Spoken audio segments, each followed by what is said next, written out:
Kentuckys. Samantha Shelby.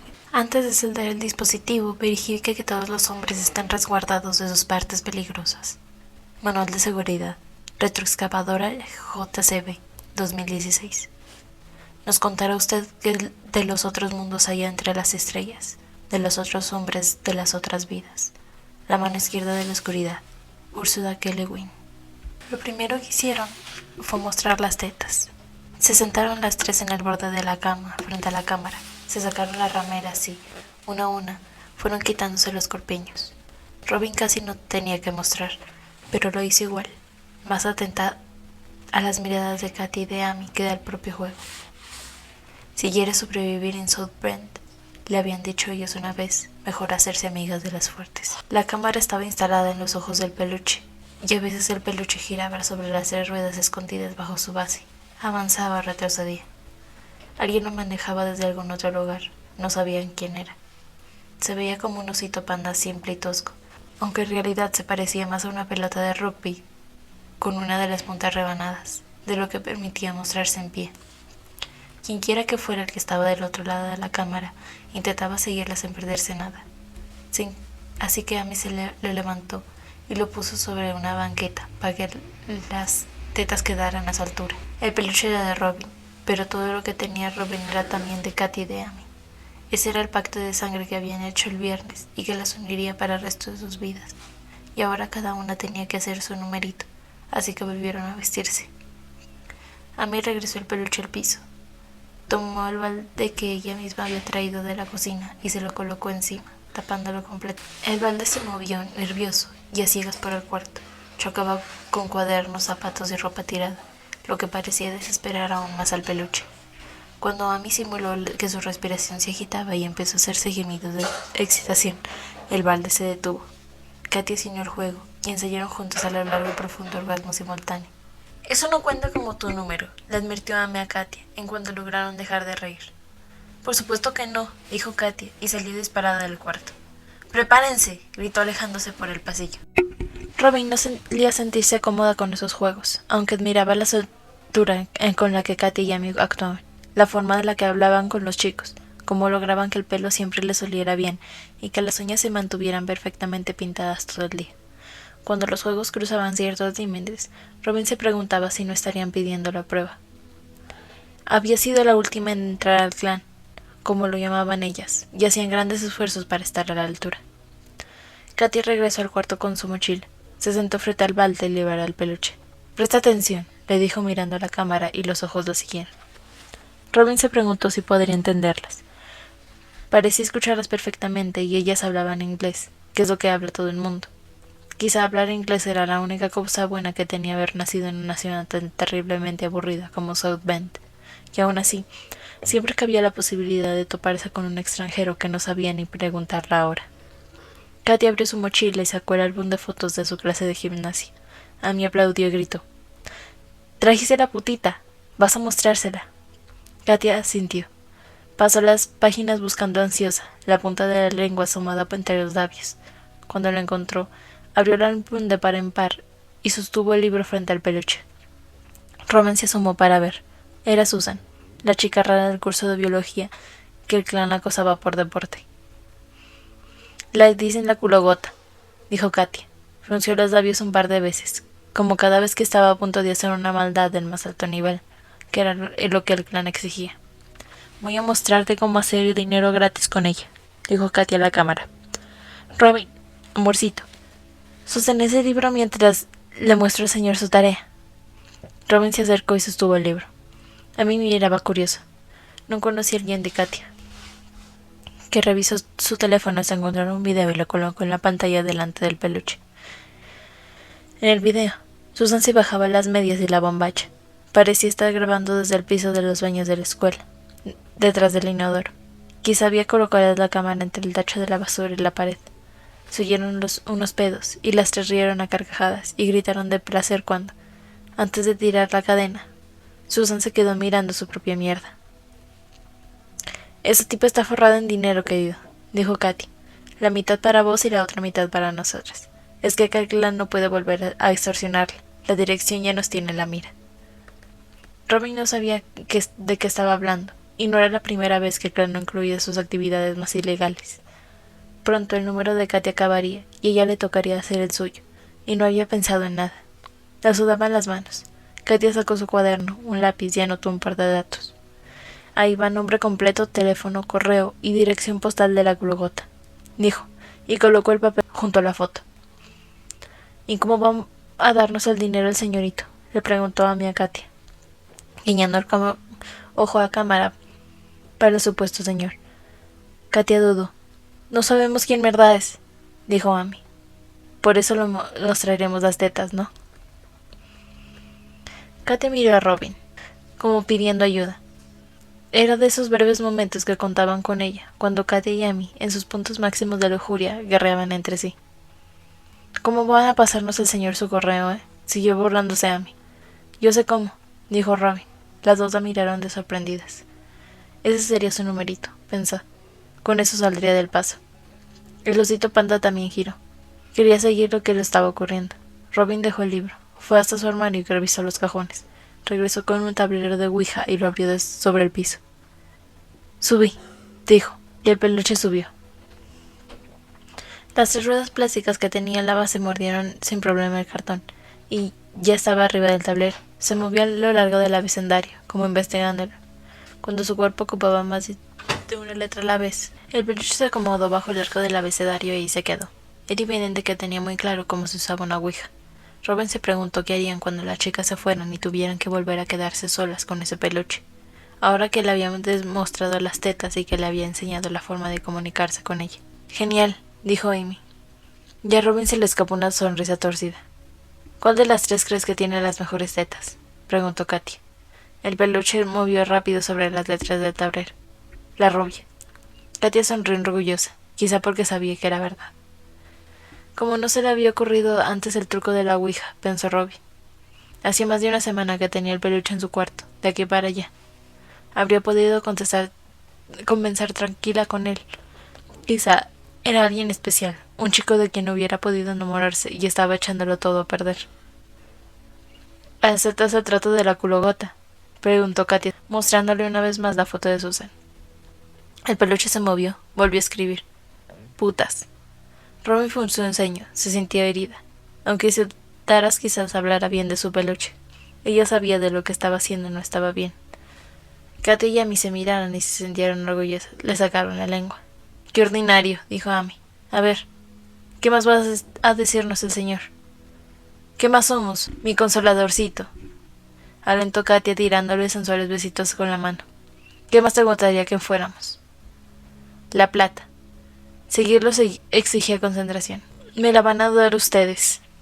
Las 3 cruzaron miradas. Tetas grabadas, 400. Por tetas on, $2,400. Amy y Katia se miraron unos segundos y se largaron a reír. Robin estaba agarrada a su ramera, estrujaba la tela con fuerza, intentando una sonrisa. ¿Y a quién vas a cobrarle, preguntó Amy y amagó con volver a levantarse la ramera. Sino tetas por correo a Susan. Por primera vez, Amy y Katia se pusieron serias. Robin no podía decidir su bando. Quizá un peluche era un justiciero. «Podés mostrar lo que quieras», dijo Amy. «Tenemos las mejores tetas de la ciudad. Nada de qué avergonzarse». Robin sabía que eso no lo incluía. Amy y Katia chocaron las palmas. Entonces el peluche empezó a bailar por el tablero.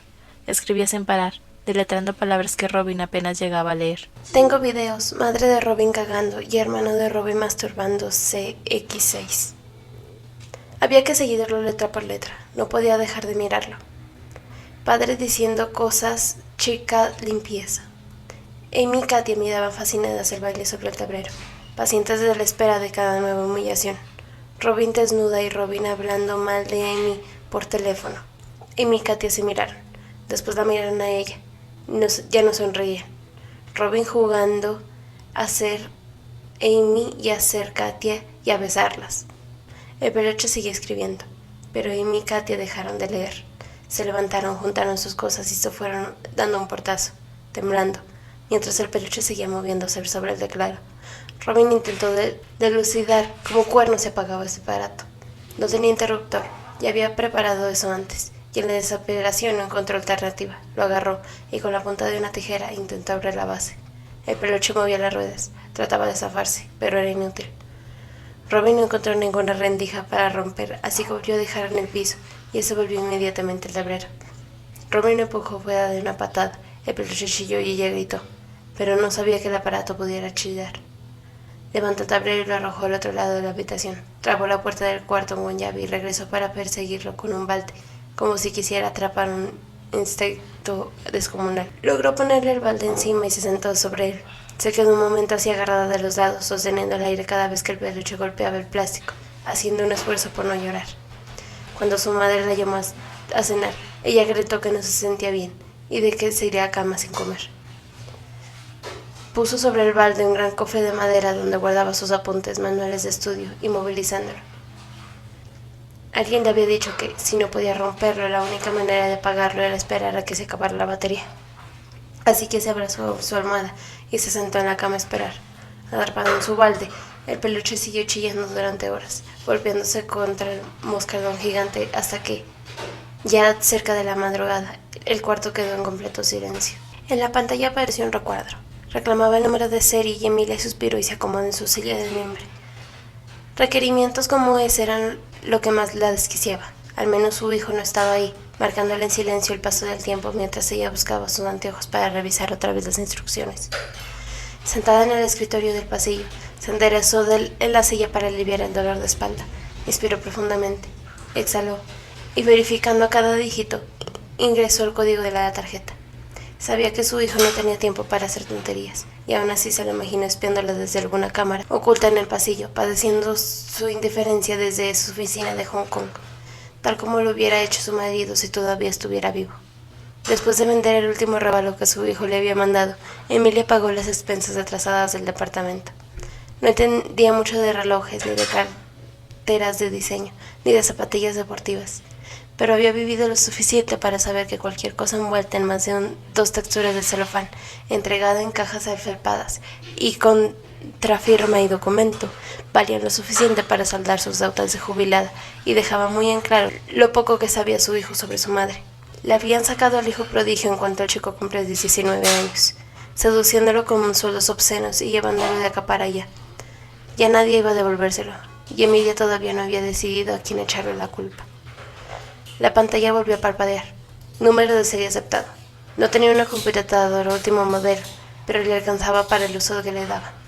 El mensaje decía, conexión de Kentucky establecida, y enseguida se abrió un programa nuevo. Emilia frunció el ceño.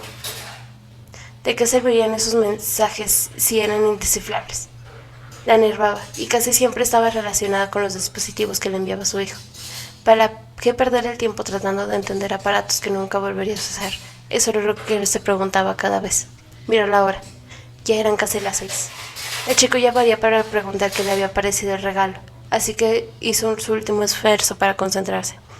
En la pantalla del programa mostraba ahora un teclado de controles, como cuando jugaba la batalla naval en el teléfono de su hijo, antes de que esa gente de Hong Kong se lo llevara. Pero sobre los controles, una alerta proponía la acción despertar. La seleccionó. Un video ocupó gran parte de la pantalla y el teclado de controles quedó resumido a los lados, simplificado en pequeños iconos. En el video, Emilia vio la cocina de una casa. Se preguntó si podía tratarse del departamento de su hijo, aunque no era su estilo, y el chico nunca tendría un lugar tan desordenado ni sobrecargado de cosas. Había revistas en la mesa debajo de algunas cervezas, tazas y platos sucios. Detrás, la cocina abierta de un living pequeño, en iguales condiciones. Se oyó un murmullo allí, como un canto, y Emilia se acercó a la pantalla para intentar entender. Sus parlantes eran viejos y ruidosos. El sonido se repitió y descubrió que en realidad se trataba de una voz femenina. Le estaban hablando en otro idioma y no comprendía ni una palabra. Emilia sabía inglés, si le hablaban despacio, pero ese no sonaba inglés para nada. Entonces apareció alguien en la pantalla. Era una chica y llevaba el pelo claro y húmedo. La chica volvió a hablar y el programa preguntó con otro recuadro si debía habilitarse al traductor. Emilia aceptó el recuadro, seleccionó Spanish y cuando la chica le habló, otra vez un subtítulo escribió sobre la imagen. ¿Me escuchas? ¿Me ves? Emilia sonrió. En su pantalla la vio acercarse aún más. Tenía ojos celestes, un anillo en la nariz que no le quedaba nada bien y un gesto concentrado, como si ella también estuviera la duda sobre lo que estaba pasando. Yes, dijo Emilia. Fue todo lo que él se animó a decir. Es como hablar por Skype, pensó. Se preguntó si su hijo la conocería y rezó para que no fuera su novia porque, en general, ella no se llevaba bien con las mujeres demasiado escotadas. Y no era prejuicio, era 74 años de experiencia. Hola, dijo, solo para comprobar que la chica no podía oírla. La chica abrió un manual del tamaño de sus manos. Lo acercó mucho a su cara y se quedó leyendo un momento. Quizá usar anteojos que le dieran vergüenza ponerse frente a la cámara. Emilia todavía no entendía de qué se trataba eso, aunque tenía que aceptar que empezaba a sentir cierta curiosidad. La chica leía y asentía, espiándolo cada rato sobre el manual. Al fin pareció haber tomado una decisión. Bajó el manual y habló en su idioma inentendible. El traductor escribió sobre la pantalla: cierra los ojos. La orden la sorprendió. Emilia se enderezó en su asiento, cerró los ojos un momento y contó hasta 10. Cuando los abrió, la chica todavía la miraba, como esperando algún tipo de reacción. Entonces vio en la pantalla de su controlador una nueva ventana que, servicial, ofrecía la opción dormir. Tendría el programa un detector sonoro de instrucciones. Emilia seleccionó la opción y la pantalla quedó a oscuras. Oyó a la chica festejar y aplaudir. Volver a hablarle. El traductor escribió: ábrelos, ábrelos. El controlador le ofreció una nueva opción: despertar. Cuando Emilia la seleccionó, el video volvió a encenderse. La chica sonría a cámara. Es una estupidez, pensó Emilia, aunque reconoció que tenía su gracia. Había algo emocionante y todavía no alcanzaba a entender exactamente qué. Seleccionó avanzar y la cámara se movió unos centímetros hacia la chica, que sonrió de divertida. La vio acercar un dedo índice despacio, muy despacio hasta casi tocar la pantalla, y la volvió a oír hablar. Estoy tocando tu nariz. Las letras del doctor eran grandes y amarillas. Podía verlas con comodidad. Accionó retroceder. Y la chica repitió el gesto, notablemente entregada. Era clarísimo que también era la primera vez para ella, y que de ninguna manera estaba juzgándola por su falta de conocimiento. Compartían la sorpresa de una experiencia nueva, y eso le gustó. Volvió a retroceder. La cámara se alejó y la chica aplaudió. Espera. Emilia esperó. La chica se alejó y ella aprovechó para accionar izquierda. La cámara giró y así vio mejor lo pequeño que era el departamento, un sofá y una puerta al pasillo. La chica volvió a hablar. Ya no estaba en cuadro para el traductor. La transcribió de todas formas al español. Este eres tú. Emilia giró hasta su posición original y vio que estaba otra vez la chica. Sostenía una caja a la altura de la cámara, a unos 40 centímetros. La tapa estaba abierta y decía Kentucky. Emilia tardó en entender lo que veía. El frente de la caja era casi todo de celofán transparente. Parecía verse que estaba vacía. En los lados había fotos de perfil, de frente y de espaldas de un peluche rosa y negro. Un conejo rosa y negro que se parecía más a una sandía que a un conejo. Con sus ojos saltones y sus largas orejas adosadas en la parte superior. Una hebilla en forma de hueso las unía, manteniéndolas erguidas unos pocos centímetros, y luego caían lánguidas a los lados. Eres una linda conejita, dijo la chica. ¿Te gustan los conejitos? Había bosques y montes, que empezaban a unos metros de esa gran habitación donde los habían hospedado, y a la luz fuerte y blanca no les recordaba nada de los colores ocres de Mendoza. Eso estaba bien. Eso era lo que había querido desde hace muchos años, mudarse de sitio, o de cuerpo, o de mundo, lo que fuera que pudiera virarse. Alina miró el Kentucky. Así lo representaba en la caja, y así lo llamaba en el manto del usuario. Estaba en el piso sobre el cargador, junto a la cama. La luz del display de la batería todavía estaba en reojo. Las instrucciones decían que la primera vez debía cargarse al menos 3 horas. Así que había que esperar. Tomó una mandarina del fuetón y se paseó por la sala peleando, asomándose cada tanto por la ventanita de la cocina para ver si alguien entraba o salía de los talleres. El desván era el quinto. Todavía no había bajado de conocerlo. Nunca antes lo había acompañado en una de sus residencias artísticas, así que medía sus movimientos cuidando de no molestarlo ni meterse en sus espacios. Se había propuesto hacer lo necesario para que él no se arrepintiera de su invitación. Él era el que ganaba las becas, el que iba de acá para allá, con sus grandes xilografías monocromáticas, abriendo el arte al pueblo, llevando tinta al alma, un artista con raíces. Ella no tenía un plan, nada que sostuviera ni la protegiera. No tenía la certeza de conocerse a sí misma y tampoco sabía para qué estaba en ese momento. Ella era la mujer de él, la mujer del maestro, como la llamaban ahí en el pueblito de Vista Hermosa.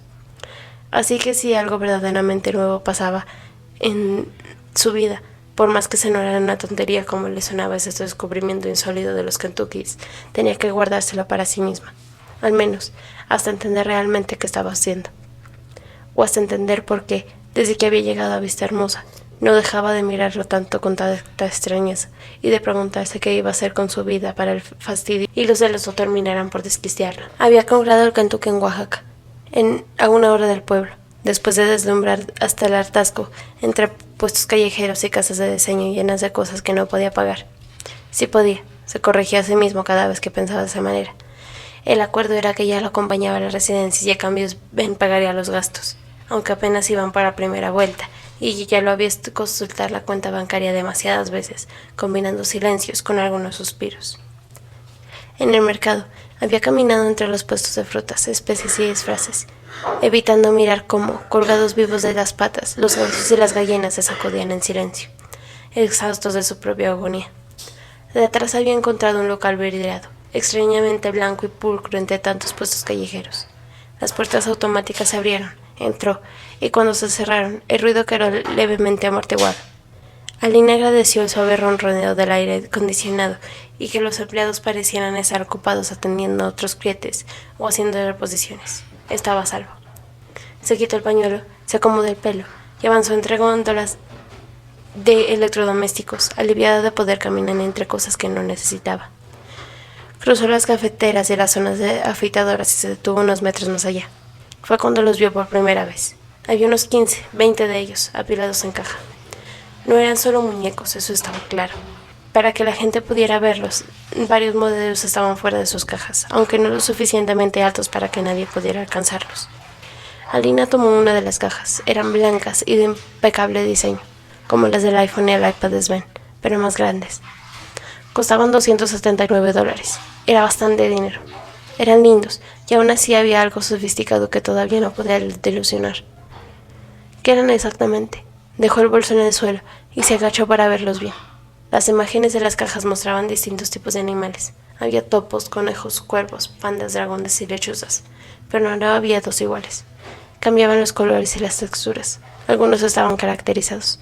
Revisó más cajas con mucha atención, hasta apartar mentalmente 5. Luego revisó esas 5 y tomó 2. Ahora tenía que decidir y se preguntó qué tipo de decisión estaba tomando. Una caja decía Croque, cuervo. Otra decía Trache, dragón. La cámara de video del cuerpo podía ver los lugares oscuros, pero el cuerpo no era impermeable. El dragón era impermeable, podía dar fuego, pero ella no fumaba, ni tampoco Sven. Le gustaba el dragón porque se veía menos rudimentario que el cuerpo, pero creía que el cuerpo tenía más que ver con ella. Y esta era la clase de asociaciones que no estaba segura de que sí debía hacer para esa compra. Se recordó a sí misma que costaban $279 y de algunas cosas hacia atrás. Sin embargo, pensó, todavía tenía la caja en las manos. Lo compraría de todas formas, porque sí, y con la tarjeta de Sven, ya casi lo oía suspirar mientras revisaba la cuenta. Llevó el cuerpo hasta los mostradores, a tentar el impacto de esta decisión en su ánimo. Concluyó que esa compra podía cambiar algunas cosas, aunque no sabía exactamente qué, ni si se estaba llevando el correcto. El empleado que la atendió, apenas un adolescente, la saludó entusiasmado cuando vio que se acercaba con un Kentucky. Mi hermano tiene uno, dijo, y yo ahorro para el mío. Son fantásticos. Esa palabra usó, fantásticos. Y por primera vez ella dudó, no de la compra, sino de haber elegido el cuerpo, hasta que el chico con una sonrisa le quitó la caja de las manos y el código de barra sonó claro e irreversible. Le dieron un cupón para la siguiente compra y le desearon un muy buen día. De regreso a Vista Hermosa, apenas entró a la habitación se quitó las sandalias y se tiró en roto en la cama, con los pies sobre la almohada de Sven. La caja del Kentucky estaba cerrada, todavía cerrada, y se preguntó si una vez abierta podría devolverla. Después de un rato, ya más compuesta, se sentó y la puso sobre sus piernas. Sacó las etiquetas de seguridad y abrió el paquete. Olía a tecnología, plástico y algodón. Y había algo emocionante en eso, la distracción milagrosa de desplegar cables nuevos y prolijamente plegados, de arrancarle los celofanes a 2 tipos distintos de apartadores, de acariciar el plástico sedoso de un cargador. Dejó todo a un lado y sacó al Kentucky. Era un muñeco bastante feo, un gran huevo rígido de peluche gris y negro, pegado al estómago. como una corbata con mucho relieve, un plástico amarillo y del pico del cuerpo. Pensó que los ojos eran negros, pero viéndolo más detenidamente, entendió que estaban cerrados. Tenía 3 ruedas de goma lisa, 2 ocultas bajo las patas y una tercera casi en la cola, y las alas, pequeñas y pegadas al cuerpo, parecían tener cierta independencia. Quizás se movían o se sacudían. Calzó el muñeco en el cargador y esperó a que la luz del contacto se iluminara. Titilaba cada tanto, como si buscara señal. Después volvió a apagarse. Se preguntó si habría que conectarlo al Wi-Fi, pero revisó el manual y confirmó lo que ya creía haber leído en la caja. El 4G LTE se activaba automáticamente. Lo único que quedaba en manos del usuario era dejar el Kentucky sobre su cargador. La compra incluía un año gratis de datos móviles y no era necesario instalar ni configurar nada. Sentada en la cama, siguió un rato consultando en el manual. Al fin, encontró lo que buscaba. La primera vez que el amo de un Kentucky podía cargar su sitio debía tener paciencia de amo. Había que esperar a que el Kentucky se conectara a los servidores centrales y a que éste se linkeara con otro usuario, alguien en alguna otra parte del mundo que deseara ser Kentucky. Dependiendo de la velocidad de la conexión, se estimaba un tiempo de entre 15 y 30 minutos de espera para la instalación del software en ambos puertos que se concretara. Se rogaba no desconectar a Kentucky hasta entonces. Decepcionada, Alina volvió a revisar el contenido de la caja. Le extrañó que, más allá del cargador y del manual, no viniera ningún dispositivo para manejar el Kentucky. Entendía que funcionaba de manera autónoma, pero ni siquiera podía prenderlo o apagarlo. Hojeó el índice del manual. Se preguntó si no habría parámetros de selección de ese otro usuario que sería su Kentucky, características de que ella pudiera personalizar, y aunque buscó varias veces en el índice y también pasando algunas páginas a hoja, no encontró ninguna pista. Lo cerró con inquietud y fue a servirse algo fresco. Pensó en mandarle un mensaje a Sven o animarse a pasar por el taller. Necesitaba averiguar cómo iban las cosas desde que, unos días atrás, le había mandado un ayudante para el proceso de estampado. Eran obras grandes y el papel húmedo es demasiado pesado para una sola persona. Se nota la definición de línea, protestaba Sven, hasta que a sus galeristas se les ocurrió la grandiosa idea de conseguirle un ayudante. Tarde o temprano tendrá que visitar el taller y chequear que estaban tejiéndose. Desde la cama miró el display del cargador. La luz estaba en verde y ya no titilaba. Se sentó junto al aparato con el manual en las manos y estuvo leyendo un poco más las instrucciones. Cada tanto miraba el peluche, comprobando, memorizando detalles. Esperaba algún tipo de tecnología japonesa de última generación, o peso más así ese robot doméstico del que había leído desde que era chica en las revistas del diario dominical. Pero concluyó que no había nada nuevo. El Kentucky no era más que un cruce entre peluche articulado y un teléfono. Tenía una cámara, un pequeño parlante, una batería que duraba entre 1 o 2 días dependiendo del uso. Era un concepto viejo con tecnología que también sonaba vieja. Y así y todo, el cruce era ingenioso. Alina pensó que pronto habría un pequeño boom de animalitos como ese y que, por una vez, a ella le tocaría ser de las primeras camadas de usuarios que soportan con descendientes el entusiasmo de los nuevos fans. Aprendería un truco básico y le daría un susto a Sven apenas volviera. Alguna broma se le ocurriría.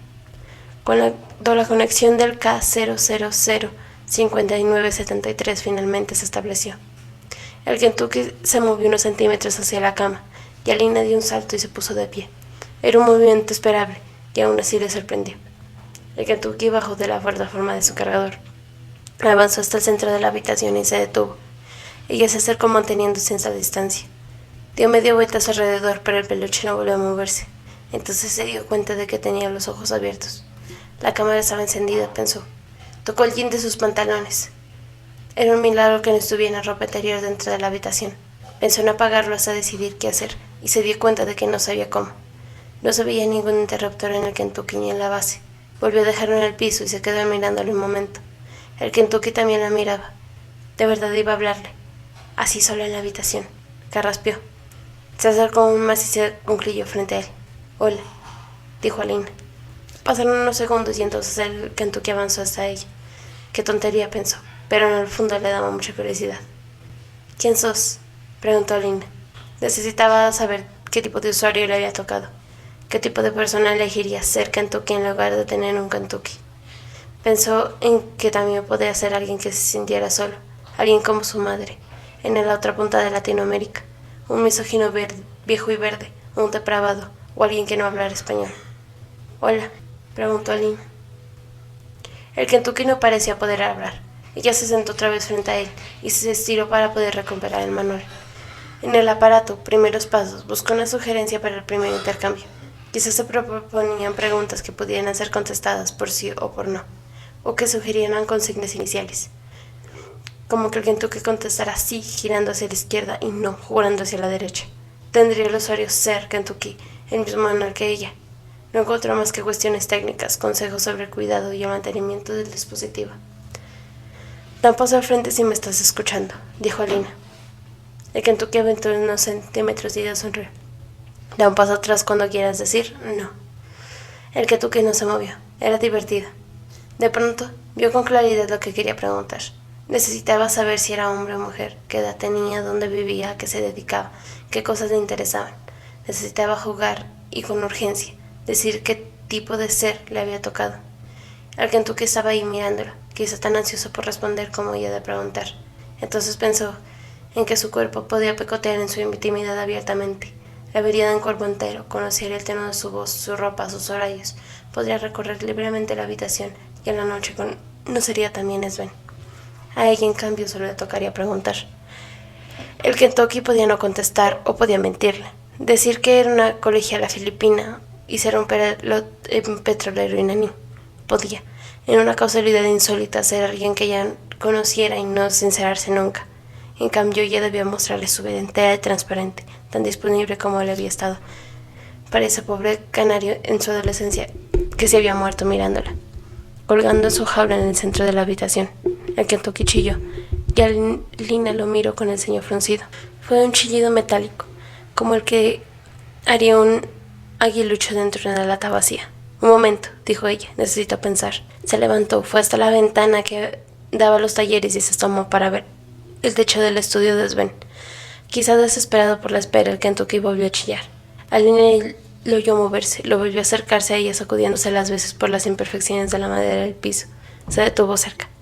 Se quedaron así, mirándose, hasta que un ruido de los talleres la distrajo y se volvió otra vez hacia la ventana. Afuera, alcanzó a ver a la nueva asistente de Sven salir. La chica se reía, hacía gestos hacia el taller. Quizá alguien que le festejaba las bromas desde adentro. Alguien que seguía saludándola mientras ella, alejándose, sellándose vuelta para verla. Alina sintió unos golpecitos en los pies. El Kentucky estaba pegado a ella, con la cabeza girada violentamente hacia arriba para poder mirarla. Se agachó y la alzó. Era pesado, le pareció incluso más pesada que cuando lo había sacado de la caja. Se preguntó qué pasaría si lo soltaba, si se perdería la conexión con ese usuario particular, si el muñeco se desconectaría definitivamente o estaría preparado para resistir ciertos accidentes. Los ojos parpadeaban sin quitarle la vista de encima. Era tierno que no hablara. Una buena decisión de los fabricantes, pensó. Un amo no quiere saber lo que opinan sus mascotas. Lo comprendió enseguida. Era una trampa. Conectar a ese otro usuario, averiguar quién era también decir mucho sobre uno. A la larga, el Kentucky siempre terminaría sabiendo más de ella que ella de él. Eso era verdad. Ella era su ama, y no permitiría que el peluche fuera más que una mascota. Al fin y al cabo, una mascota era lo que ella necesitaba. No le haría ninguna pregunta, y si sus preguntas del Kentucky dependería sobre de sus movimientos, sería capaz de comunicarse. Era una crueldad necesaria. Dejó el cuervo en el piso, mirando otra vez hacia la habitación, y le dio un pequeño empujón hacia adelante. El Kentucky entendió. Esquivó las patas de la silla y la mesa, pasó debajo de la cómoda y se alejó despacio de su cargador. Sentado en la silla del escritorio de su padre, Marvin amacaba los pies, que no alcanzaban a tocar el piso. En la espera dibujaba caracoles en los bordes de los apuntes del colegio y cada tanto controlaba el mensaje de su tablet que hacía más de 10 minutos anunciaba, estableciendo conexión. Debajo advertía, ese procedimiento podría demorar. Era información para los que nunca habían encendido un Kentucky. Marvin, en cambio, ya había sido testigo de las emocionantes primeras conexiones de dos de sus amigos. Sabía bien qué paso seguir.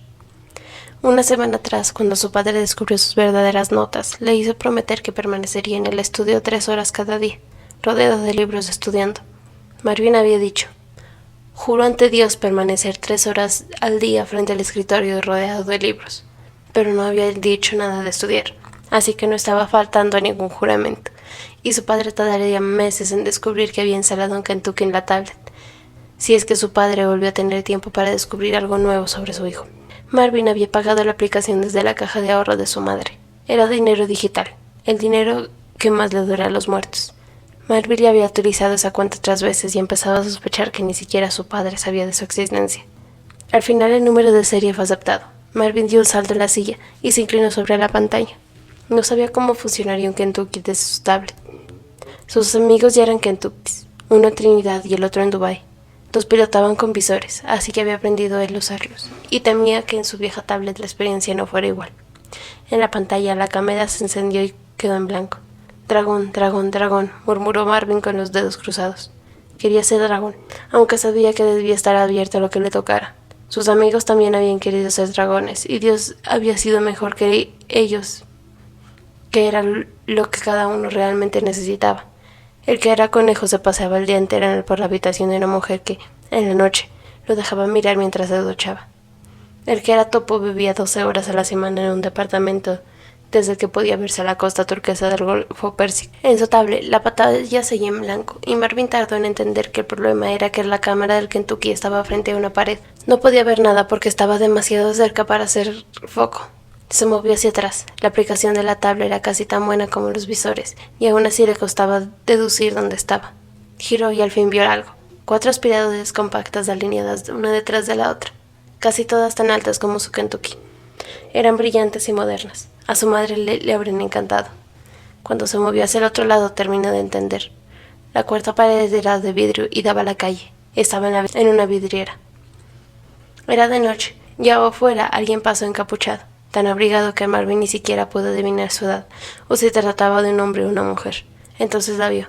La nieve. Nevaba. Marvin sacudió sus pies debajo de los escritorios. Sus amigos tendrían lo que tendrían, pero ninguno tenía nieve. Ninguno había tocado la nieve en su vida, y él podía verla ahora en toda claridad. Algún día voy a llevarte para que veas la nieve, solía prometerle a su madre, incluso antes de que Marvin supiera que era la nieve. Cuando la toques, van a dolerte las puntas de los dedos, y lo amenazaba con hacerle cosquillas. Buscó cómo salir de la vidriera. Giró alrededor de las aspiradoras y revisó las 4 esquinas que le rodeaban. En la calle, una señora se detuvo un momento a mirarlo. Marvin intentó gruñir y luego un ruido suave y triste, tan pesado que parecía más un transformador quemado que el grito de un dragón. ¿Qué animal le había tocado? La señora siguió su camino. Marvin intentó empujar alguna de las aspiradoras. Eran demasiado pesadas y apenas logró torcerlas un poco. Fue hasta el vidrio, donde había estado un rato buscando su reflejo sin lograr nunca que la luz estuviera a su favor, y se quedó mirando cómo los copos cabían para volverse agua apenas tocaba el piso. ¿Cuánto más tendría que nevar para que la nieve se acumulara y todo quedara completamente blanco? En su tablet, Marvin practicó un par de veces los atajos para cambiar rápidamente del controlador del Kentucky a Wikipedia, en caso de que su padre entrara a la habitación. Aunque se quedó mirando la foto de su madre, que colgaba entre un viejo crucifijo de madera de su padre y una estampita de la Virgen de la Merced. Quizá Dios estaba esperando el momento adecuado para revelar qué tipo de animal le había tocado ser. Volvió a inclinarse sobre la pantalla, en la vidriera, golpeó la frente del Kentucky contra el vidrio y se quedó mirando la calle vacía. Descubriría cómo salir de ahí, pensó. No aceptaría, al menos no en esa otra vida, volver a quedarse encerrado. Deja de mirarme así, dijo Enzo. Dejé de perseguirme por toda la casa como un perro. Le habían explicado que el Kentucky era alguien, así que siempre lo trataba de usted. Si el Kentucky caminaba entre sus piernas, Enzo protestaba, pero era solo un juego. Empezaban a llevarse bien, aunque no siempre había sido así. Al principio les había costado acostumbrarse. Ya Enzo su sola presencia bastaba para incomodarlo. Era un invierno cruel. El chico nunca se ocupaba y había que andar el día entero esquivando un peluche por toda la casa. Su exmujer y la psicóloga del chico se lo habían explicado juntas, en una instancia de mediación, enumerando en detalle porque tener uno de 2 amparos sería bueno para su hijo. Es un paso más para la integración de Luca, había dicho su exmujer. Su sugerencia de adoptar un perro las dejó atónitas. Luca ya tenía un gato de la casa de su madre. Lo que necesitaba entonces era un Kentucky en la casa de su padre. Tenemos que explicarle todo de nuevo, le habían preguntado a la psicóloga. En la cocina, Enzo juntó sus herramientas para el vivero y salió al jardín de atrás. Eran las 4 de la tarde y el cielo de un vertier estaba gris y oscuro. No faltaba mucho para que se largara a llover. Oyó que, dentro, el topo daba golpes contra la puerta. No tardaría en llegar otra vez hasta él. Se había acostumbrado a su compañía. le comentaba las noticias y si se sentaba a trabajar un rato, lo subía a la mesa y lo dejaba circular entre sus cosas. La relación le recordaba la que su padre había tenido con su perro, y a veces, solo para sí mismo, Enzo imitaba alguno de sus hechos. El modo en que se agarraba la cintura después de lavar los platos o barrer, su forma cariñosa de protestar, siempre con media sonrisa, mientras se divertía repitiendo: «Deje de mirarme así, deje de perseguirme por toda la casa como un perro». Pero la relación del Kentucky con el chico no estaba funcionando. Luca decía que odiaba que lo siguiera, que se metiera en el cuarto a buscar sus cosas, que lo mirara todo el día entero. Había averiguado que, si lograba agotarle la batería, él sería el amo, se desvinculaban y el aparato no podía reutilizarse. «Ni se te ocurra», lo había amenazado Enzo. «Tu madre nos mata». Al chico la sola idea de lograr agotarle la batería le iluminaba la cara. Se divertía encerrándolo en el baño o poniéndole trampas para que no pudiera llegar a su cargador. Enzo ya estaba acostumbrado a despertarse en medio de la noche, ver la luz roja titilar cerca del suelo y al Kentucky golpeándose contra las patas de la cama, rogando que alguien lo ayudara a encontrar la base de su cargador. El tópico siempre se les ingeniaba para avisarle. Y Enzo, si no quería otra instancia de mediación, tenía que mantenerlo vivo, porque, aunque la tenencia era compartida, su exmujer ya se había ganado toda la simpatía de la psicoanalista, así que más valía que nada malo le pasara al dichoso Kentucky. Removió la tierra y agregó compost. El vivero había sido de su exmujer y lo último por lo que pelearon antes del divorcio. A veces lo recordaba y le causaba gracia que hubiera quedado en sus manos. Nunca antes se había fijado en lo agradable que era la tierra en esos canteros. Ahora le gustaba sentir el perfume y la humedad, la idea de un mundo pequeño obedeciendo sus decisiones en un silencio abierto y vital. Lo relajaba, lo ayudaba a tomar un poco de aire, y había comprado todo tipo de cosas: aspersores, insecticidas, medidas de humedad, palas y rastrillos medianos y pequeños. Oyó la puerta mosquitera crujir apenas y cerrarse. Bastaba empujarla para que abriera. Ya el topo de su autonomía parecía gustarle. Se apartaba enseguida para que el vaivén de la puerta no lo golpeara al regresar. A veces no lo lograba, y cuando la puerta regresaba con todas sus fuerzas lo tiraba un poco más allá. Entonces protestaba, emitiendo un gruñido suave, hasta que Enzo se acercaba para ayudar. Esta vez había caído de pie. Enzo esperó a que se acercara. «¿Qué hace?», dijo. «Un día ya no voy a estar y nadie más va a venir a ocupar de andar levantándolo». El Kentucky avanzó hasta tocar sus zapatos y luego retrocedió unos centímetros. «¿Qué?». El Kentucky lo miró. Tenía tierra en el ojo derecho y Enzo se agachó y sopló para sacarla. «¿Cómo está la albahaca?», preguntó Enzo. El Kentucky giró y se alejó rápido. Enzo siguió agregando compost a la tierra, atento al pequeño motor que aceleró y salió del vivero, y al salto que de las ruedas solían dar contra los bordes de algunas de las baldosas del patio. Con eso tendrían unos minutos, pensó. Fue hasta el lavadero por la tijera, y al regresar el Kentucky ya estaba atrás ahí, esperándolo. «Y le falta agua». El Kentucky no se movió ni hizo ningún ruido. Era algo que Enzo le había enseñado, un pacto de comunicación. Ningún gesto equivalía a no, un ronroneo equivalía a sí. Le parecía confuso y variable. A veces podría ser un gesto de «sígueme por favor», otras veces podía significar «no sé». «¿Y los peperoncinos?». Sobrevivió al brote que salió el jueves. El Kentucky volvió a alejarse. Era alguien viejo, o era alguien a quien le gustaba decir que era viejo. Quien solo sabía por qué le hacía preguntas. Era como jugar y al topo le encantaba. Había que hacerlo cada tanto, como cuando se baña un perro o cambia las piedras del gato. Lo intentaban mientras Enzo tomaba su cerveza recostada en la reposera frente al vivero. Casi no le daba trabajo pensar las preguntas. A veces incluso las hacía y ni siquiera prestaba atención a la respuesta. Cerraba los ojos entre sorbo y sorbo de cerveza. Se dejaba atrapar por el sueño, y el Kentucky tenía que golpear la pata de la silla para que se siguiera. Sí, estoy pensando», decía Enzo. «A ver, ¿a qué se dedica el topo? Es cocinero». El topo se quedaba inmóvil, lo que significaba claramente un no. «Cosecha soya. Es profesor de esgrima. Tiene una fábrica de bujías». Nunca quedaba demasiado claro cuál era la respuesta, ni si la respuesta era verdadera en su totalidad o marcaba acaso su cercanía. Con los días, Enzo averiguó que quien fuera que paseara por su casa dentro de ese Kentucky había viajado mucho, pero por ahora los lugares que había visitado no eran ninguno de los que él lo había nombrado. También sabía que se trataba de un hombre adulto, aunque no estaba del todo claro qué tan mayor.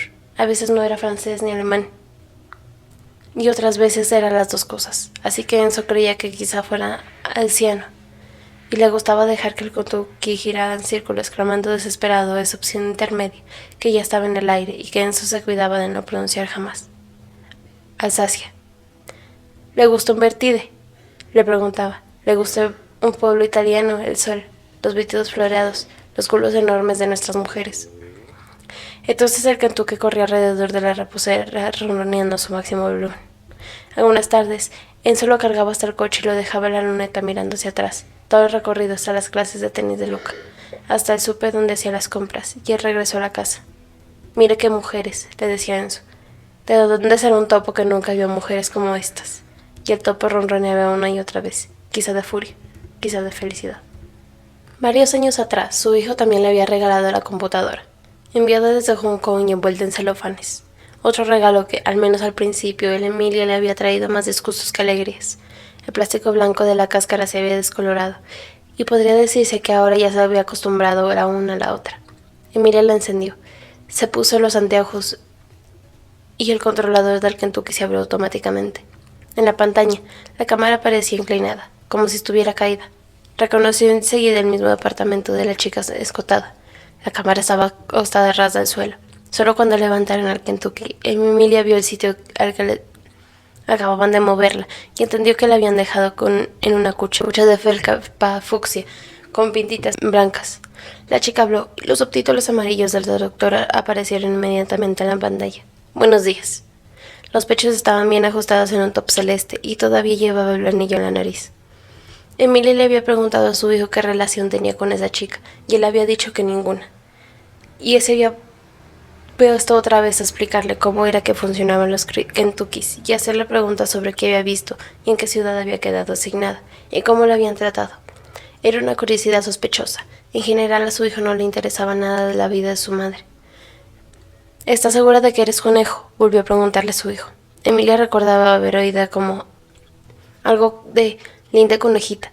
Recordaba la caja de la chica, le había mostrado y entendía, ahora que alguien se había tomado el trabajo de explicárselo, que lo que ella estaba manejando era un peluche con la forma de algún animal.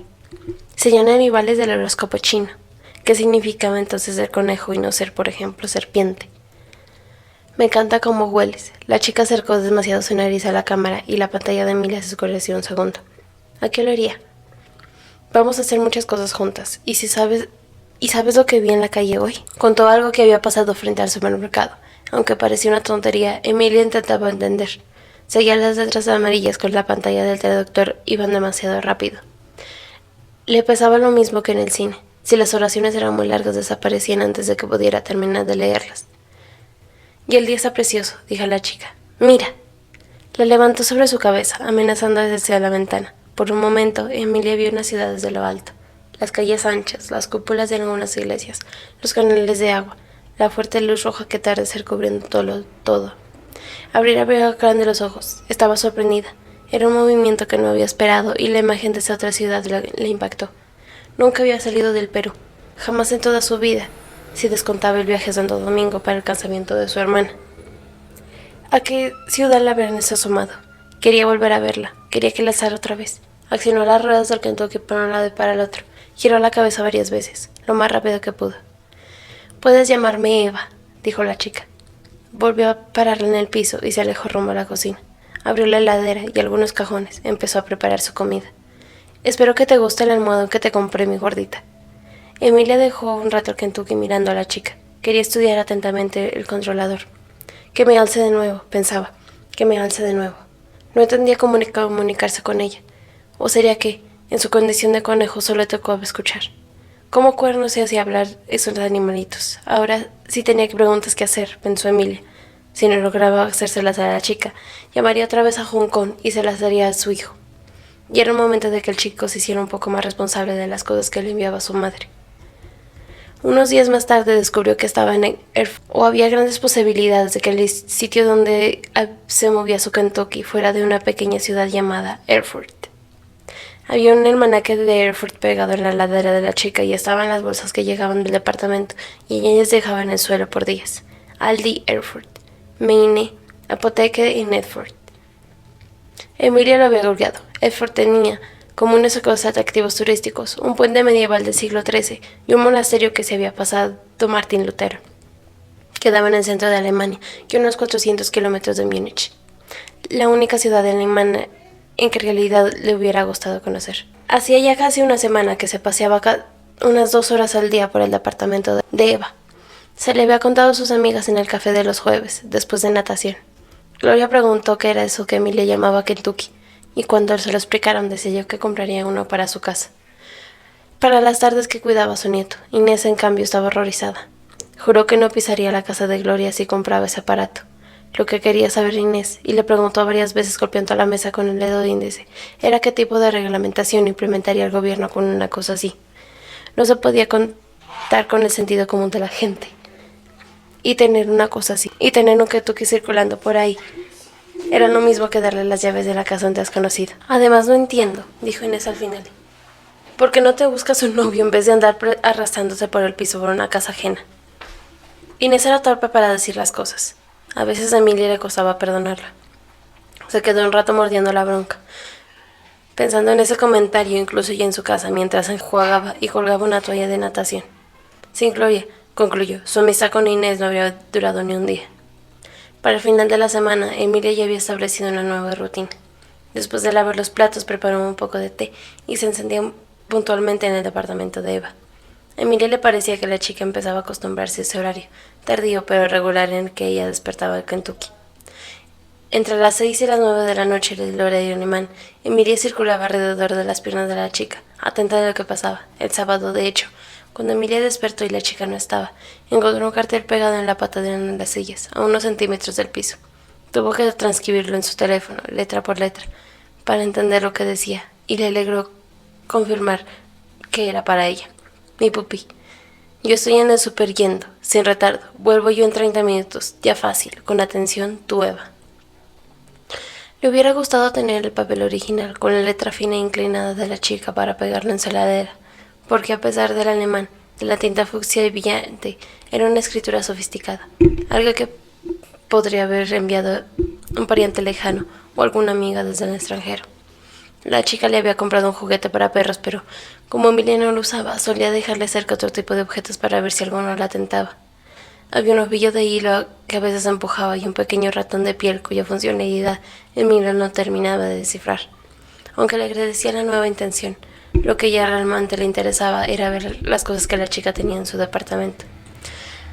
Se asomaba con ella cuando acomodaba las compras de las alacenas, cuando hervía el mueblecito del baño o el armario frente a la cama. Miraba sus decenas de zapatos mientras Eva se preparaba para salir. Si algo le llamaba la atención, Emilia ronroneaba alrededor de la chica, y ella lo dejaba un rato en el piso, como ese masajador de pies que una vez le había demostrado. No tenía nada que ver con lo que podía conseguirse en Lima. Era muy decepcionante que su hija siguiera mandándole perfumes y zapatillas deportivas, cuando podría hacerla tan feliz con un masajador de pies como ese. También ronroneaba para que Eva la alzara, o si quería que la sacara de la cucha. En Lima, en el supermercado, una tarde en que había ido a comprar sus galletitas de coco y granola, y había encontrado el estante vacío, ronroneó también en silencio para sí misma. Se avergonzó de inmediato, preguntándose cómo podía andar haciéndose la conejita en cualquier sitio. Entonces una de sus vecinas cruzó el pasillo y Emilia la vio tan vieja, gris y coja, murmurando desgracias por lo bajo, que recuperó cierta dignidad. Estaré loca, pero por lo menos estoy actualizada, pensó. Teníamos vidas, y eso era mucho mejor que tener apenas media y cojear en picada. Y al final, ¿qué importaba hacer el ridículo en Erfurt? Nadie la estaba mirando, y bien valía el cariño que obtenía a cambio. La chica cenaba alrededor de las 7:30 mirando las noticias. Llevaba su plato de sofá. Se abrió una cerveza, al saber que Kentucky lo ponía junto a ella un rato. Entre sus almohadones era casi imposible para Emilia moverse, aunque podía girar la cabeza y mirar al cielo por la ventana, o estudiar a Eva más de cerca, la textura que lo llevaba puesto, cómo se había maquillado, las pulseras y los anillos, e incluso podía ver las noticias europeas. No entendía nada. El traductor se ocupaba de la voz de Eva, pero las imágenes eran casi siempre suficientes para formarse una opinión sobre lo que estaba pasando, en especial cuando no había mucha gente en el Perú siguiendo las noticias alemanas. Hablando al respecto con sus amigas y en el supermercado, se dio cuenta enseguida de que manejaba información exclusiva, de que la gente no solía estar al tanto de la actualidad europea en todo su detalle. Día por medio, alrededor de las 9 de la menos cuarto, la chica se vestía para salir y dejaba a Emilia sola. Antes de apagar las luces, la llevaba hasta su coche. Emilia sabía que, una vez ahí, difícilmente podía volver a moverse, así que a veces intentaba escapar antes de que la levantaban, corriendo de acá para allá, metiéndose debajo de la mesa. «Vamos, gordita, que se me hace tarde», decía Eva, que aunque en alguna ocasión terminara enojándose, solía reírse mientras intentaba atraparla. Le contó esto a su hijo y el chico se alarmó. «O sea que te pasías el día entero detrás de ella y cuando la chica se va te quedas en la almohada para perros». Emilia estaba comprando en el súper y el tono del chico la asustó. Se detuvo en su carrito, preocupada, acomodó el teléfono en su oreja. «¿Lo hago mal?» «Es que entonces no te estás cargando, mamá». Entendía bien lo que estaba hablando su hijo, pero le gustaba que, desde que tenía el Kentucky, se le mandaban mensajes con sus progresos o comentándole qué hacía la chica. Él contestaba enseguida. Emilia se preocupaba si su hijo hubiera sabido de antemano que regalaría un Kentucky lo acercaría a su madre, o si el regalo le estaba dando más problemas de los que había calculado. «Mamá, si no te cargas cada día vas a terminar quedándote sin batería. ¿No te das cuenta?» No se daba cuenta. ¿De qué tenía que darse cuenta? «Si la batería llega a cero se pierde la vinculación y los usuarios. Y adiós, Eva». «Adiós, Eva. No puedo volver a encenderme». «No, mamá. Se llama caducidad programada». «Caducidad programada». Estaba en la góndola de enlatados cuando repitió esas dos palabras y el repositor la miró con curiosidad. Su hijo se lo explicó otra vez todo, hablando más fuerte en teléfono, como si el problema de Emilia fuera auditivo. Al final entendió y le confesó desconcertada que hacía una semana que circulaba con el Kentucky sin cargarse. Él suspiró aliviado.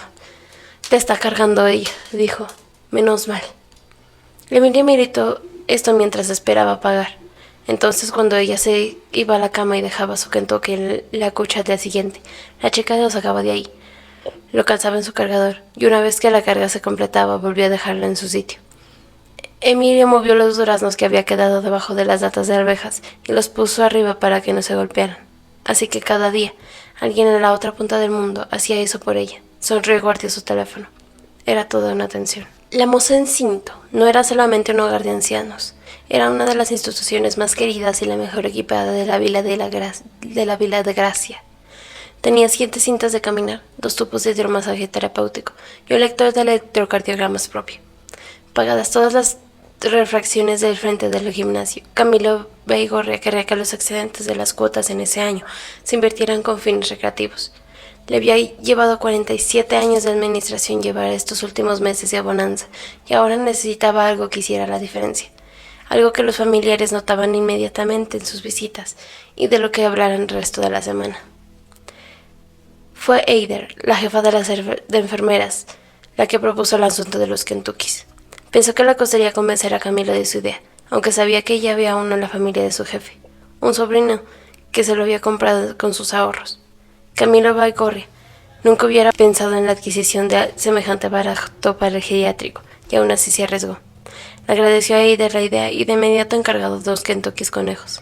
La propia Eider preparó cada uno un pequeño sombrero azul con visera, con 2 agujeros en la oreja y el logo del hogar enfrente. Los encendieron juntos en la sala principal, luego del almuerzo. La conexión del K00-92466 se estableció 2 horas y 27 minutos más tarde, y la del 00-9247-8 después de 3 horas y 2 minutos. Y había 378 servidores repitiendo las correcciones alrededor de todo el mundo, y aún así seguían colapsados. Los tiempos de espera para la configuración inicial se alargaban cada vez más. En cuanto los 2 Kentuckys empezaron a moverse, algunos ancianos se acercaron. Los conejos circulaban entre sus pies y ellos levantaban trabajosamente las piernas para dejarlos pasar, como si se tratara de juguetes a fricción incapaces de esquivar los obstáculos. No pasaron ni 10 minutos cuando uno de los Kentuckys se estacionó junto al ventanal principal y no volvió a moverse. Se había desconectado solo, y Eider tuvo que explicarle varias veces a Camilo que no había mucho que pudieran hacer al respecto. Hasta donde ella sabía, si el usuario de un Kentucky quería abandonar el juego, el aparato ya no podía volver a usarse. ¿Crees que sea por los viejos?, preguntó Camilo. Era algo lo que Eider no había pensado. Nunca se le hubiera ocurrido que ahora, además de todas las especificaciones que había que leer si se compraba un electrodoméstico nuevo, había que pensar también si sería digno para ese objeto vivir o no con uno. ¿Quién pensaría frente a la góndola de un supermercado si el ventilador que está pensando en llevarse a la casa estaría de acuerdo en ventilar a un padre en pañales mientras miraba la televisión. ¿Crees que podríamos perder el loto también? Camilo la tomó de la codo asustado. Eider se quedó mirándolo. Por primera vez vio que Camilo era ya tan viejo como los viejos que cuidaba, y entendió el terror de su pregunta. Cerca, un anciano levantaba el otro Kentucky para estudiarlo. Le habló casi pegado de su hocico y le empañó los ojos. Quiso dejarlo en el suelo, pero no pudo agacharse, así que lo soltó con un grito de dolor y el Kentucky se golpeó y rodeó. Eider fue hasta el conejo, lo puso de pie y siguió entre las mesas del comedor asegurando que lo dejaron tranquilo. Después le permitió alejarse, salir al jardín interno. Eider era la voz de Camilo que a sus espaldas se acercaba. Estaban por volverse hacia él cuando vio a una anciana correr detrás del Kentucky y detrás de la anciana un enfermero que intentaba detenerla. De pronto, con una rapidez al que Eider le pareció premeditada, el Kentucky giró hacia la pequeña pileta de pececitos que estaba en el centro del patio y se alejó a toda velocidad. ¿Qué estaba haciendo? Eider tuvo un instinto de correr hacia él, pero Camilo la retuvo. El conejo no frenó. Cayó al agua. La vieja gritó. Se metió en la pileta y el enfermero detrás de ella. «Eider», dijo Camilo mirándole detrás del codo. «Seguro no hay modo de recuperar nada. Nada de nada». ¿Qué estaba preguntándole? Se refería al dinero. Afuera, el enfermero había logrado sentar a la vieja en el borde de la pileta. Estaba empapada y lloraba, estirándose el Kentucky que, unos metros más allá, se hundía lentamente en el agua. Seguía corriendo cada mañana. En 2 meses, si regresaba a Mendoza, al menos podía decir que ahora hacía ejercicio. No era el tipo de logros que estaba buscando, pero tampoco es que hubiera muchas más cosas que hacer. Aunque había encontrado en qué entretenerse. Estaba en la biblioteca, hacía tiempo que no se daba el ojo de tanta lectura. Y el Kentucky. Había que aceptar que el Kentucky era interesante. Cuando Sven la vio por primera vez, se quedó un rato parado frente al cuervo. El cuervo lo miraba desde el piso. Los dos estudiaron con tanta curiosidad que Alina tuvo que hacer un esfuerzo para no reírse. Sven era un danés alto y rubio. En Mendoza tenía que cuidarlo como una quinceañera. Era ingenuo y demasiado amable, así que lo estafaban, le robaban, se burlaban de él.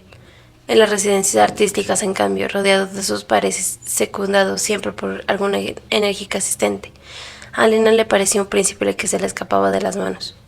Los celos que sentía en esos días en Oaxaca era apenas un rezago de lo que habían sentido un año atrás, en los primeros meses de su relación con Sven.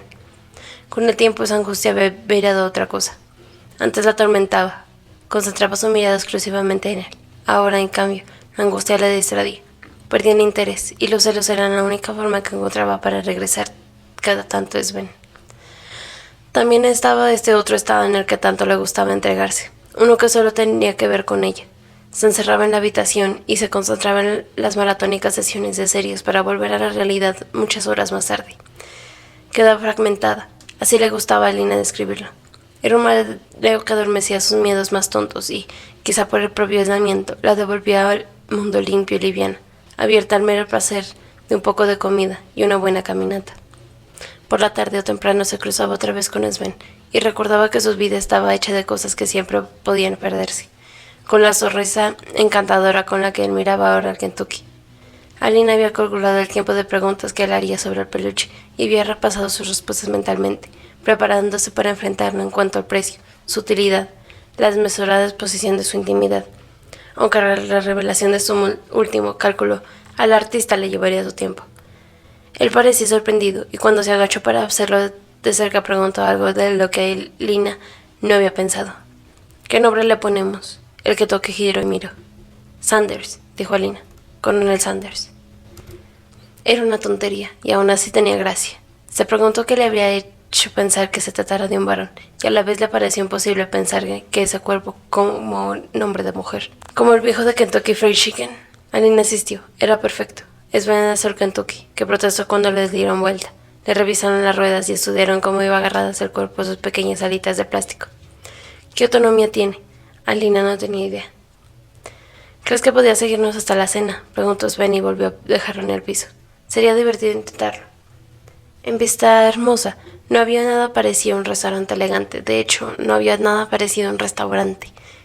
Algunas señoras, ya había visitado a 3, sacaban de sus patios mesas de plástico, colocaban manteles y paneras con tortillas y ofrecían un menú de 2 o 3 platos. Sus maridos solían comer en alguna de esas mesas. siempre la más cercana al televisor. A veces dormían con la cerveza en el mezcalito en la mano. No quedaban a más de 1 kilómetro, y Sven supuso que, si la tecnología era parecida a la del teléfono, el Kentucky debía poder seguirlos sin problema. Alina, en cambio, temía que la señal se perdiera. Entendía que cada peluche era que consiga una única vida, y lo que no quedaba claro era si perder la señal también era perder la conexión. Salieron al patio y empezaron a caminar. Unos metros detrás el Kentucky lo seguía. Alina estaba atenta al motorcito que zumbaba a sus espaldas, consciente de que, mientras ellos avanzaban con tanta livianidad, alguien hacía un gran esfuerzo para no perderlos de vista. Se volvió del asistente de turno y volvió a sentirse segunda. Tomó a Sven de la mano y él se sostuvo, amoroso y distraído. Sobre el asfalto y afuera de la residencia, no era tan fácil para el cuerpo seguirlos. Lo oía girar, desacelerar, volver a alcanzarlos. Entonces lo oyeron detenerse y se dieron vuelta para ver qué había pasado. Estaban a unos 5 metros, mirando hacia la montaña. Era difícil saber si todavía estaba ahí con ellos, admirando el atardecer de la naturaleza mexicana, o si alguna fatalidad técnica había alcanzado súbitamente su alma. Y eso era todo lo que había tenido el de Kentucky en esta vida. Alina pensó en $279, y de pronto el Kentucky se movió, esquivando horrendamente a Sven, y siguió hacia donde estaba Alina. ¿Qué hace?, bromeó Sven. ¿A dónde va con mi mujer, coronel? La pasaron bien. Comieron pollo con mole y arroz, y durante toda la cena dejaron el Kentucky sobre la mesa. Cada vez que Sven se distraía, el cuerpo le empujaba el tenedor hacia el borde y lo tiraba al piso de tierra. Como el cubierto no hacía ruido al caer, Sven lo buscaba a ciegas, donde lo había dejado. No enojaba descubrir el engaño. En realidad, nada en absoluto del mundo ordinario podía enojar al artista. Su energía estaba distanciada de sus dos superiores. Alina envidiaba la tranquilidad con la que Sven hacía de su vida exactamente lo que quería. Él avanzaba. Ella se iba detrás del estela que él iba dejando, intentando que no le adaptaran las manos. Correr, leer, el Kentucky. Todos sus planes eran planes de contingencia.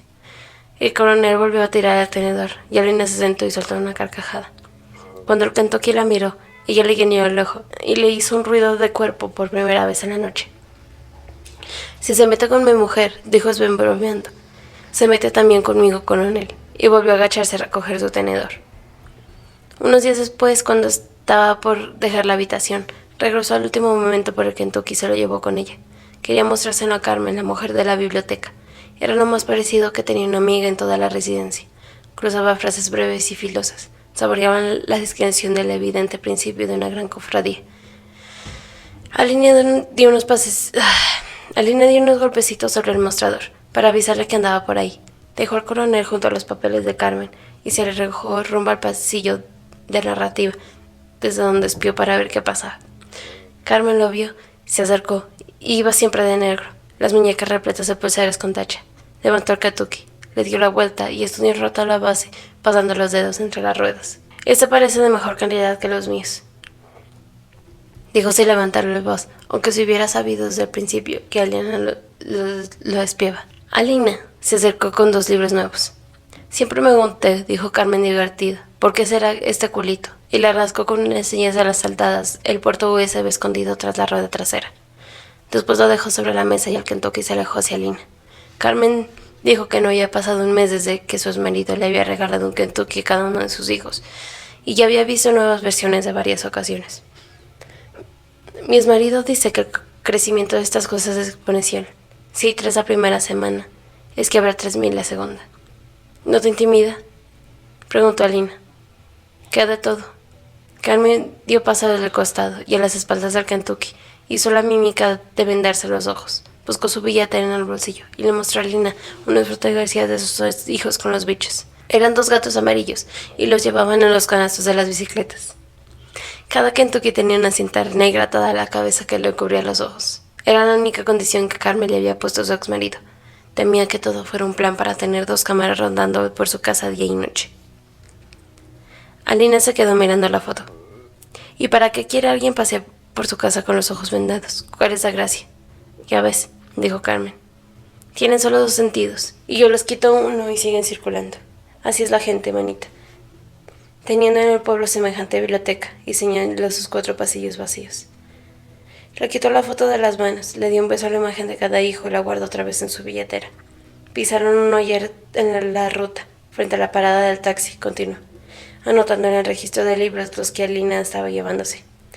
Era de un amigo de mis hijos y la madre tuvo que enterrarlo en el jardín, entre las tumbas de los perros. El cuerpo se volvió hacia Carmen, y Alina se preguntó si el coronel Sanders sería capaz de entenderla. Una desgracia, ahora el chico está destrozado. Carmen sonrió. Era difícil saber de qué estaba pensando realmente. Con lo que salen estos bichos. ¿Qué se supone que hacía el Kentucky solo en la calle?, preguntó Alina. Carmen la miró sorprendida, quizá porque no se le había ocurrido pensar en eso. ¿Crees que intentó escapar?, preguntó y se quedó mirándola, sonriendo con entusiasmo. Alina regresó al cuarto, bajó el Kentucky al suelo y se fue al baño. Tuvo que volver hasta la puerta y cerrarla para que no se metiera dentro. El bicho siempre lo intentaba. Se quedó junto a la puerta hasta que oyó el coronel Sanders alejarse. Entonces se quitó la ropa y se metió a la ducha. Qué bien había hecho en no comunicarse con su Kentucky. Lo iba confirmando con las cosas que él se enteraba, sin correos ni mensajes ni acordar ningún otro método de comunicación. Su Kentucky no era más que una mascota sonsa y aburrida. Tanto a veces Alina se olvidaba que el coronel Sanders estaba ahí, y que detrás del coronel había una cámara y alguien mirando por ella. Así que los días pasaban con naturalidad. Su despertador sonaba a las 6:20 de la mañana. Ningún artista usaba circular esa hora de la residencia. La alarma ni siquiera parecía despertar a Sven. A Alina le daba tiempo a levantarse y bajar hasta la cocina del área común, desayunar sin interacciones sociales y leer un buen rato antes de salir a correr. Con el segundo café se ponía recta sobre la silla, el culo bien en el borde, las piernas estiradas y los pies abiertos en V. Era su posición crucero, y podía leer así por horas. El coronel Sanders se metía entre sus pies empujando las puntas de V que formaban sus piernas hasta quedar trabado. A veces Alina bajaba el libro y le hacía alguna pregunta, solo para saber si quien fuera a manejar ese aparato seguía ahí con ella, o dejaba el cuerpo para irse a hacer algo mejor. La mejor opción, la idea de alguien sentado mirándola fijamente por horas, siempre la intimidaba. La segunda la ofendía. No era su vida lo suficientemente interesante. Tenía ese quien quiera que fuera una vida tanto más importante que la suya como para dejar el aparato en vilo hasta su regreso. No, se contestaba. Si fuera así, no estaría ahora entre sus pies, haciendo de mascota a las 6:50 de la madrugada. ¿Sabes lo que acaba de pasar en la página 139? Casi siempre el coronel Sanders estaba ahí. Gruñía o hacía temblar ligeramente las alitas que tenía en los lados del cuerpo, pero ella no se molestaba en contestar sus propias preguntas. A las 7:30 pasaba por la habitación para dejarlo dentro y bajaba al monte a correr. Doblaba la iglesia y se alejaba a la calle principal. Conoció un camino en el monte apartado de las casas, cruzaba sembrados y bajaba las lomadas hacia zonas más verdes. Cada vez llegaba más lejos, cada vez se sentía más fuerte. Correr no la hacía ni más ni menos inteligente, pero la sangre circulaba de otra manera por su cuerpo, le latía las sienes. El aire cambiaba y en cuanto se distraía, su cerebro bombeaba en días con rapidez insólita. Cuando regresaba, Sven ya había bajado su taller. Alina se daba una ducha y se ponía algo cómoda. Comió unas mandarinas despacio, panza arriba sobre la cama, en el piso. Coronel Sanders se movía inquieto, rodeándola como una versión cómica de una ave de rapiña. Al día anterior había estado pensando demasiado, y en la noche a las 3 de la mañana se había levantado y había sacado una silla al patio para fumar frente al monte en la oscuridad. Se sentía cerca de algún tipo de revelación, en un proceso que conocía, y la sola excitación por alcanzar una conclusión compensaba la somnolencia. Así que esa mañana, después de regresar de correr y tirarse en la cama con unas de sus mandarinas, seguía dándole vueltas al asunto, como el presentimiento de estar cada vez más cerca de algún tipo de revelación. Miró el techo fijamente y pensó que, si tuviera que poner las cosas en orden para inferir en el tipo de descubrimiento estaba llegando, tendría que recordar un dato de lo que hacía días no pensaba. En algún momento de la semana anterior había bajado a un kiosco del pueblo, junto a la iglesia, y en su distracción le había dado un vistazo a un detalle que hubiera preferido no ver.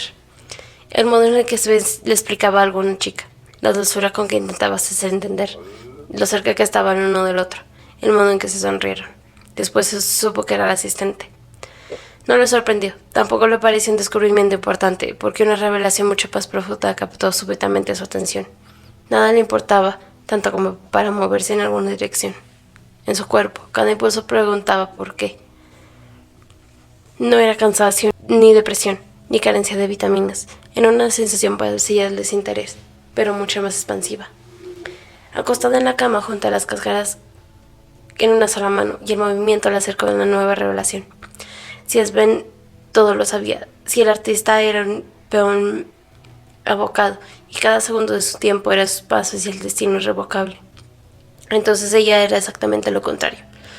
El último punto al otro extremo de los seres de este planeta. La inartista. Nadie, pero nadie, nunca nada. La resistencia a cualquier tipo de concreción. Su cuerpo se interponía entre las cosas protegiéndola del riesgo de llegar alguna vez a calzar algo. Cerró el puño y apretó las cáscaras. Se sentían como una pasta fresca y compacta. Después estiró el brazo sobre las sábanas, hacia la cabecera, y dejó las cáscaras bajo la almohada de él. Grigor había tenido una gran idea, al fin. La había llamado Plan B, y había invertido en ella sus últimos ahorros, los suyos y los de su padre, si es que lo que quedaba al padre podía llamarse ahorros. Estaba seguro de que, a cambio, el plan B lo sacaría de la mala racha y lo pondría otra vez en el juego. De eso había pensado ya casi 2 semanas y todavía tenía la sensación de que el trabajo apenas estaba tomando su ritmo. Le dijo a su padre que almorzaría después y entornó la puerta de su habitación. Si las cosas salían bien, pronto podía comprarle un Kentucky. Si era una buena compañía para el viejo, lo ayudaría a distraerse y eso podría recordarle los horarios de sus medicamentos. ¿Quién sabe? Quizás realmente terminaba siendo de gran ayuda. Miró el calendario pegado en la pared del escritorio. En menos de 2 meses se acabaría el dinero de la indemnización, y cuando el padre intentara pagar los yogures con la extensión de su cuenta y la caja le escubiera la tarjeta, Grigor tendría que decirle la verdad. Así que el plan B tenía que funcionar. La pantalla de la tablet avisó la conexión del K1969115. Había encontrado su dirección IP. Ahora pedí el número de serie. Se encendió la cámara y Grigor tuvo que bajar inmediatamente el audio. Era una fiesta de cumpleaños y un nene de unos 6 años lo sacudía y lo golpeaba contra el piso. Esto no durará mucho, pensó Grigor, aunque ya se había llevado algunas sorpresas. A veces sus Kentuckys no terminaban relacionándose con las personas a las que estaban destinadas y alguien más en la familia los adoptaba, como ese Kentucky que habían encendido en Cape Town, Sudáfrica, como una mascota de hospital de una mujer que murió a los pocos días. Terminó viajando con la hija, guardado en los compartimentos superiores de una cabina de avión, para ser regalado a su sobrino que vivía en el campo neozelandés. Lo acomodaron en el galapón de una granja en las afueras de Auckland, donde los chanchos se sentaban a veces sobre el cargador y tenía que golpearles el culo una y otra vez para que al fin se levantara. Así de rápido podía cambiar la suerte de una conexión. Lo importante, se repetía Grigor, era mantener los dispositivos activos. No era un requerimiento técnico, es decir, incluso si no se usaba un Kentucky durante días, las conexiones IP asignadas seguían funcionando. Había estudiado el tema de redes sociales, foros, conversaciones de aficionados y todo tipo de sitios especializados, y estaba seguro de que desatender un dispositivo no implicaba perderlo. Pero si quería vender esas conexiones tenía que mantenerlas vivas y en buenos términos con sus amos. Tenía que encenderlas diariamente, un buen rato cada una, circular e interactuar. Era una actividad que no había calculado en toda su magnitud y estaba llevándole demasiado tiempo. De hecho, había perdido un Kentucky por esa razón. En la experiencia y la desorganización de la primera semana, lo había descuidado más de 2 días y su ama, una rosa rica e impaciente que no había soportado que la ignorara durante tanto tiempo, terminó desconectándolo. El K1099076, instalado en su tablet número 3, había arrojado una alerta roja en el último mensaje. Conexión finalizada. Con la desconexión se perdía la tarjeta del ser Kentucky y se perdía también el Kentucky. Ninguna de las dos partes podía volver a utilizarse. Una colección por compra era la política de los fabricantes. Venía escrita en el dorso de la caja, como si tratara de alguna ventaja del producto. Grigor vio a un chico con un lema impreso en la ramera 2 días atrás, cuando salió a comprar algunas tablets más para instalar códigos nuevos. Al final, a la gente le encantaban las restricciones. En el cumpleaños donde su Kentucky número 11 intentaba sobrevivir, alguien liberó de las manos del nene y lo dejó en el piso. Las baldosas eran de un ladrillo poroso. Más allá, entre los invitados, se adivinaba una gran piscina. Cada tanto un mozo pasaba con bandejas de bebidas. Un cartel decía felicidades. Grigor creía que era español. Se movía entre los invitados. Alguien lo seguía un poco más atrás, a sus espaldas. Cada tanto lo aventaban, lo giraban, y cuando volvieron a dejarlo en el suelo, la cámara apuntaba otra vez en dirección al nene. No de todas formas, que de todas formas ya no le prestaba ninguna atención y estaba entretenida abriendo otros regalos. Estoy en Cuba, pensó Grigor. Era algo que sí le hubiera gustado que pasara desde el primer Kentucky que había encendido. Si hubiera podido elegir un lugar, había elegido La Habana o alguna playa de Miramar. Eran sitios en los que nunca había estado, así que no perdía nada imaginándoselos. Un perro lo lisqueó y le empañó la cámara. En su cuarto, Grigor abrió su carpeta y empezó a llenar una nueva plantilla. Las había diseñado él mismo. El día 1 del plan B había impreso 50 y tenía planeado imprimir muchas más. Anotó el número de serie que el programa le había asignado y la fecha. Dejó en blanco los casilleros, tipo de Kentucky, ciudad del Kentucky. A veces llevaba varios días de uso averiguar estas cosas. Hizo sus primeras anotaciones en características generales. Clase alta, entorno familiar, con empleados domésticos, piscina, varios coches, posible zona rural, ecuatorial, de habla hispana. Había música, demasiado ruido y demasiadas voces, así que el traductor no ayudaba en nada. Grigor abrió el último cajón y contó cuántas tarjetas le quedaban por activar. Solo 9. Si el plan B salía bien, pronto tendría dinero para comprar más conexiones y más tablets. Se sentía confiado. Tenía un horario. Le dedicaba unas 8 horas al día. Tenía un sistema y administraba unos 17 Kentuckys, lo que ponía cierto orden.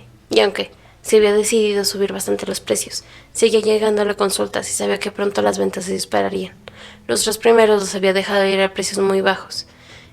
Era el derecho de piso que tenía que pagar, y ahora el negocio empezaría a crecer.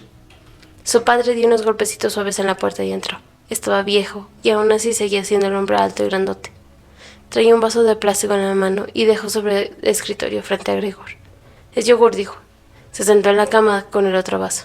Grigor había intentado explicarle qué era lo que estaba haciendo, pero su padre no intentaba entenderlo. Cuando estas cosas nuevas entraron al mercado, le había dicho, hay que aprovechar el bache legal antes de que se regule. ¿Es que es algo ilegal, hijo? Ilegal. Era una palabra que alarmaba a la generación de su padre, un término sobrevalorado que además ya sonaba anticuado. No hasta que esté regulado, dijo Grigor. Su primo había juntado bastante dinero haciendo entregas anónimas con drones. Por eso no había durado mucho tiempo. Tarde o temprano aparecía alguien con más capital y mejores contactos. Regular no era organizar, sino acomodar las reglas a favor de unos pocos. Las empresas se apoderarían pronto del negocio que había detrás de los Kentuckys, y la gente no tardaría en calcular que, si se tiene el dinero, mejor negocio que pagar $70 por una tarjeta de conexión que se encendiera a la sierra en cualquier lugar en cualquier rincón del mundo, era pagar 8 veces más para elegir en qué lugar estar. Había gente dispuesta a soltar una fortuna por vivir en la pobreza unas horas al día, y estaban los que pagaban por hacer turismo sin moverse de su casa, por pasear por la India sin una sola diarrea o conocer el invierno polar descalzos y en pijama. También había oportunistas, para quienes una conexión en un estudio de abogados en Doha equivalía a la oportunidad de pasearse toda una noche sobre notas y documentos que nadie más debería ver. Estaba ese padre del chico sin piernas de Adeline, que hacía solo 3 días le había pedido una conexión a un amo de buen trato que practicara deportes extremos en lugares paradisíacos. Pagaría lo que fuera, decía en su correo. A veces los clientes no tenían tan claro qué era lo que buscaban, y Grigor les mandaba 2 o 3 plantillas con registros de imágenes y video.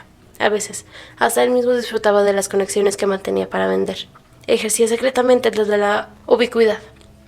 Miraba a sus amos, dormir, comer, ducharse.